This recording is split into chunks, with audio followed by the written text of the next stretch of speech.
Hey, what's going on, everyone? How you doing? I hope you're doing well. I've been wanting to do something like this for quite some time, and now I finally thought now is the appropriate time to do it.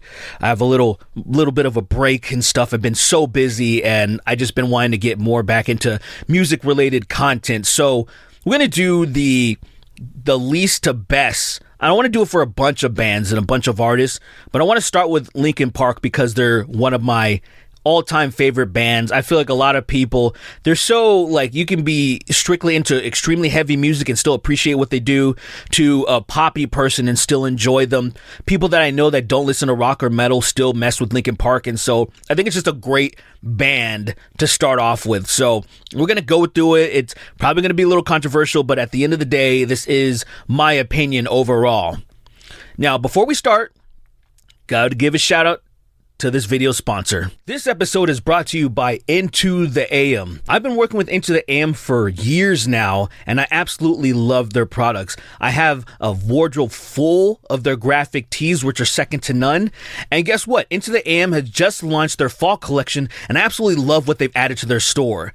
They've launched great color selections of their pullover hoodies, Henleys, and button-ups. I've also had a chance to wear some of their joggers, and let me tell you, these are the most comfortable pants I own. I have many joggers, but absolutely nothing like this. It's like slipping on a cloud. They also have the not-so-normal graphic tees I was just talking about, and many of other best sellers on their website. So do yourselves a favor, go check out Into the AM if you want to upgrade your wardrobe and elevate your style just a little bit. They have basic tees for a lesser minimal look, and their graphic tees if you want to stand out. So click the link in the description for a 10% discount. They also have packs if you're planning on to buy a bunch and save more, as it stacks with my coupon code SBG. Go check it out, link in the description. And thank you, Into the AM, for sponsoring this video. Supreme victory! So Linkin Park has officially 7 studio albums, right? They've had projects on the side and stuff like that that we're not gonna include. We're just gonna do the actual releases. So I think at number 7, I think it's not complicated at all. I feel like the worst album that they've ever dropped, I feel like most people would agree with this, is the last album that they made, One More Light. This came out in 2017, and it came out not too, Chester, he passed not too long after it. Some people even speculate that possibly the reception of the album has something to do with it. I have no idea, but at the same time, it could be plausible just knowing Chester. Chester did like a lot of heavy stuff, and in this album, they went in a completely poppy direction. They've experimented before, but not to this extent. It was to this extent that it was so different. It was so not Linkin Park. What it felt like was maybe something that should be a side project. I've always felt like when bands go this far out of what they normally make, maybe just make a side project and then call it something else and say, hey, we're doing this for right now, and then we'll get back to Linkin Park later. I've always felt like that's the better thing to do. However, you shouldn't really pigeonhole artists, right? You shouldn't really just put them in a box and be like, hey, you're an artist, you're not allowed to experiment. I just feel like it's kind of a delicate balance where you should also feed into that artistic side of you, but also you want to please the fans, because if you got this big, if you're Linkin Park, you got there because of the fans. You got there because of what they like, what you did, what you brought to the table. So when you completely change that, obviously you're kind of alienating them. You're kind of disrespecting them. So I feel like there's a healthy balance where either you maybe you just experiment with some songs, but this album is just completely different. And I understand people like Mike Shinoda love that stuff. Mike Shinoda is one of those people that love to go against the grain, so I think largely this is one of the reasons why I was able to push forward, even regardless of what the people thought. They're like, all right, let's just do it. The reception, obviously, a lot of the songs still did well commercially, but if you're a Linkin Park fan, you probably were not happy with this album. I was one of them. I've given this album multiple chances, and it's just, I don't mess with it at all. At number 6, I would have to go with 2010's 1,000 Suns. And this album is much better than One More Light, but for similar reasons is why this album is so much lower, why it's the second worst in my opinion, because it's pretty experimental.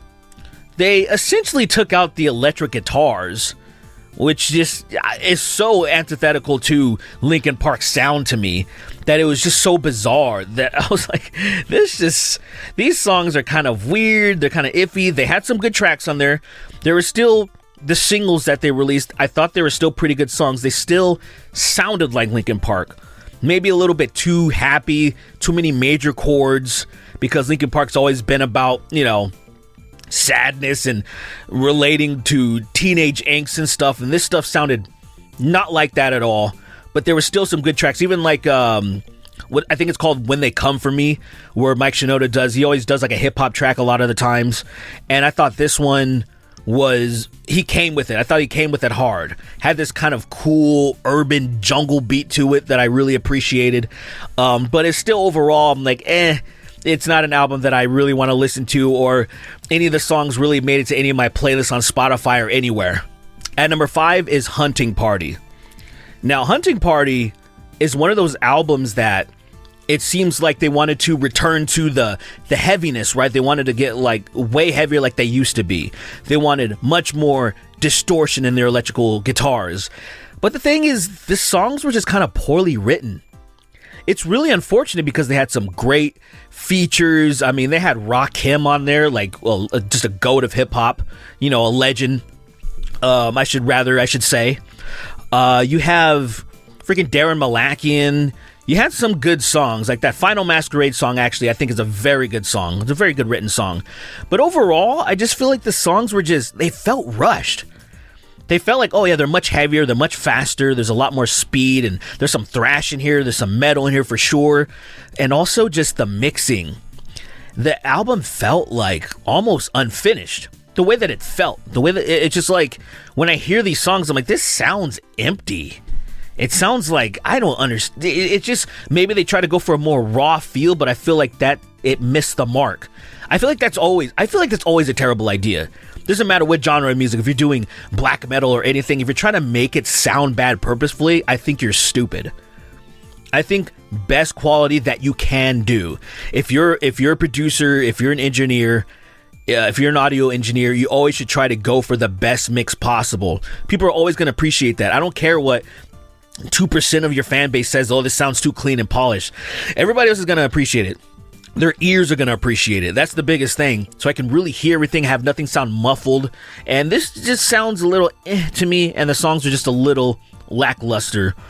And it sucks because I really like what they were trying to do, but I think they just fell short. So now is when things have gotten extremely difficult for me to make the decisions on the placement, because all of these albums, the remaining albums, are very good albums. And the thing that really, and this was me trying to be objective, I had to think about which albums do I listen to the most. And I'm talking about recent, like not just when they came out, but also in modern day, how much do I hear this stuff? And this is how I kind of came up with the rest of the list. So we're going to go with number 4. I have to go with Minutes to Midnight. And a lot of people will probably have a problem with this. They're saying that's way too low on the list. Like, A Minutes to Midnight is a fantastic album. And it is a fantastic album. I actually really do appreciate the mixing. I love how the drums sound on that album. It's their first album when they really broke out of their shell and they started writing more mature music, which I really appreciated. They started using swear words, which I don't need swearing in my music, but it's just something that they're grown-ass people. So if they want to put something in there, they do it. They got pretty political in a couple of their tracks. They were actually just really experimenting with a lot of stuff. It's a really good album. I really enjoy it, but when I think about it, compared to the last 3 albums on the list, out of all 4 that are remaining, this is my least listened to album, even though I really enjoy this album a lot. It is just, they're the other remaining albums that I listen to more, so I have to put Minutes to Midnight at number 4. At number 3 is Living Things. Now, this is the 2012 release that it was, a lot of people were kind of on the fence with this one. There was a lot of people that did not like this album. They thought it was a little bit too different. It was a little bit just out of what I would consider Linkin Park. I actually disagreed with all of that. I really did, because from the beginning, Linkin Park has always been heavily, had a lot of DJ and a lot of just different type of electronic vibes and stuff. So they kind of leaned into that side of it, like a little bit of EDM to a certain extent in some of the tracks. And I'm like, I don't see any problem with that. That is, they've been doing this type of stuff since the very beginning. So It's just not as nu metal, I guess, and maybe that's what some people were upset about. But I also thought Minutes to Midnight wasn't very nu metal either. You know, it didn't have like an extreme like balance of rap and rock in it and stuff. They had entire tracks that were just no rapping at all. They had some tracks that were just rapping, but it was mostly just a lot of singing, a lot of just more alternative rock. And so I didn't really see that they kind of returned to the rap rock thing a lot more in this 2012 Living Things, and I thought people would appreciate it more, but some people were just pushing back. But I thought the skill level in this writing, I thought technically this is their best album that they've ever written as far as just being mature and being songwriters. I thought the songs were fantastic. I think some of the songs that they've written, like Castle of Glass is probably one of my favorite Linkin Park songs of all time, just the vibes of it. There's so many songs in this album that just have fantastic vibes, and something that I really appreciated, because this was the album that came out after 1,000 Suns, that they brought back the guitars. Like, hey, the electric guitars are back in it, and it just mixed extremely well. I thought the mixing, I think this is their best mixed album by far. I think the production, I think everything, I like that Mike Shinoda sings way more on this album, really just showcasing his talent. I really thought that it's just a great ensemble. I listened to this album quite a bit, but it just falls short just a little bit of the last two albums as far as like listening, how much I've listened to them and how much I listen to them now. Now here's the thing. Number two, I feel like a lot of people are going to be upset about this, but maybe you'll understand once I talk about this. So obviously there's only two albums left, and my number two is Hybrid Theory, their 2000 release, their debut album. And this is the album for a lot of people. I've listened to some people, I've talked to some people say that they really didn't listen to Linkin Park that much after this album. I think that's kind of crazy.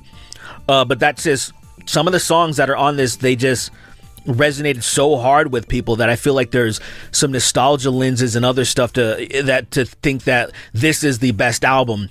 Or this album is fantastic, don't get me wrong. I still listen to a lot of tracks on this. There's actually some of them that I've always liked, like number 7, By Myself. That's always been one of my favorite songs on Hybrid Theory. A Place for My Head. I like some of the other stuff. Paper Cut is awesome. The bridge of Paper Cut is one of my favorite Linkin Park moments, right? You have just the song pretty much just changes towards the end, and the bridge kind of just carries out into the outro, and I thought it's just such a beautiful piece of music written.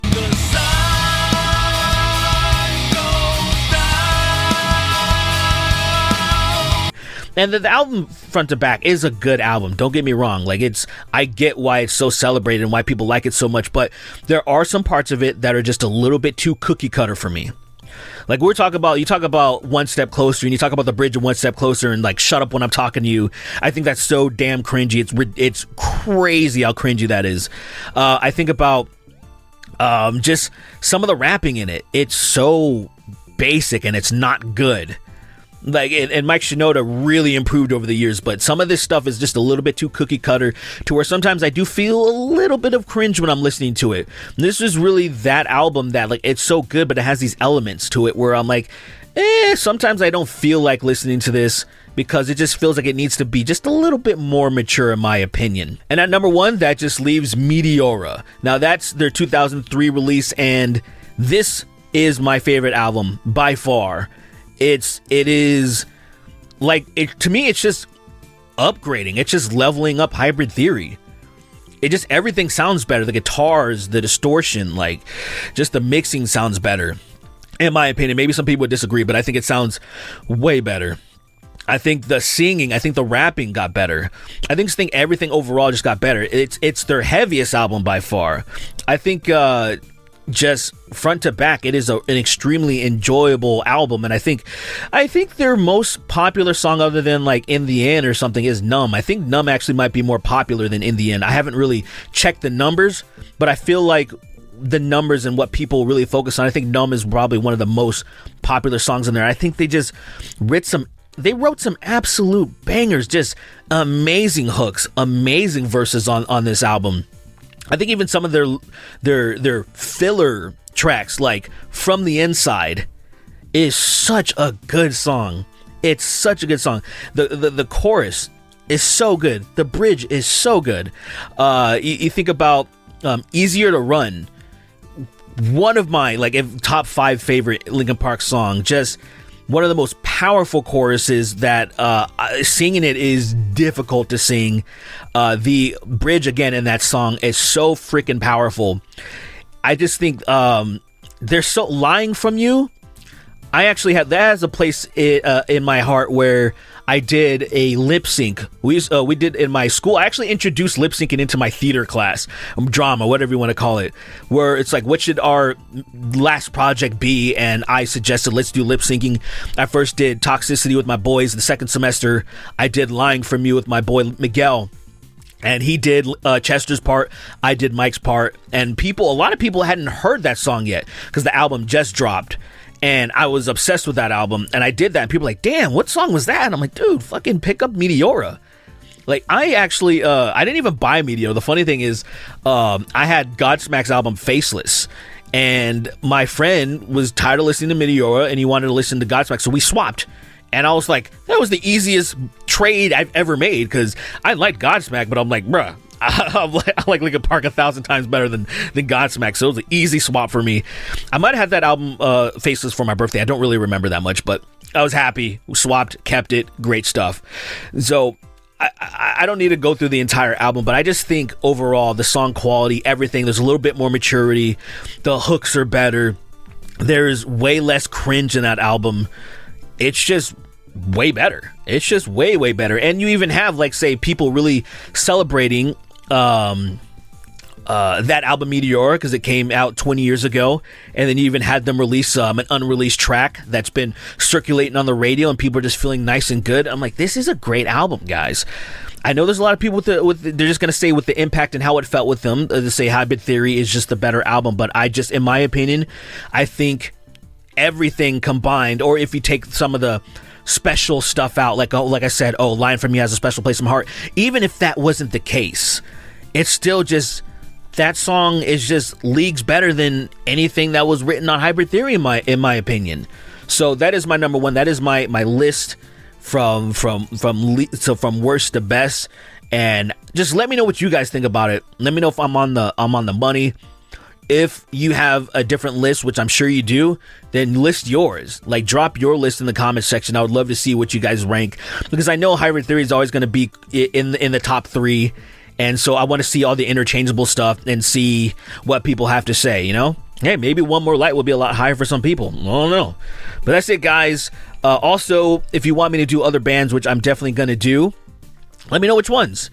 I'm going to see which ones I'm going to do, but some of them it might take a while because I'll have to re-listen to albums again, you know, because I some things you're not 100% familiar with everything, and you have to listen to it again and absorb everything again. But all right, guys, take care.